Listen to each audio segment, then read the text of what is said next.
Okay guys, so as you can see, I have the fender flares installed. Don't mind, my car is a little dirty. And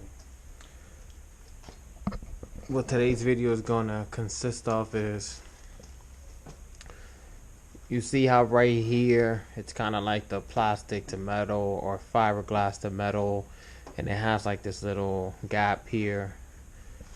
Get a closer look. Usually I found an alternative. I did on my S2000 when I did the wide body on that, and it's usually, this is the part number. I get this from I think it's the Toyota Tacoma. Well, this is the part number. If you guys see it, I'll put it in the description. And what I do is, you need 4 of these. They're like 20 bucks each. They come with the 3M tape. 4 of these, 1 per each fender flare. And I'm gonna get to installing one side so I can show you guys how it looks. Installing the rear passenger side first.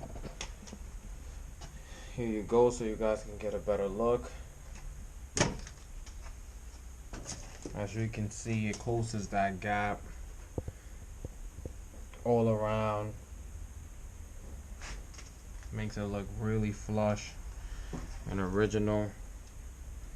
Sorry for the lighting, but as you can get an idea, that's the way I did it. I know that there's cheaper alternative routes, but me, I love it the way that it sits. It's real nice and flush, and the actual tape, I guess it's 3M, but the actual tape behind it actually sticks. I know some of my friends have tried other brands and eBay and really cheap Amazon stuff, and it doesn't seem to work out as great. So there you go, guys.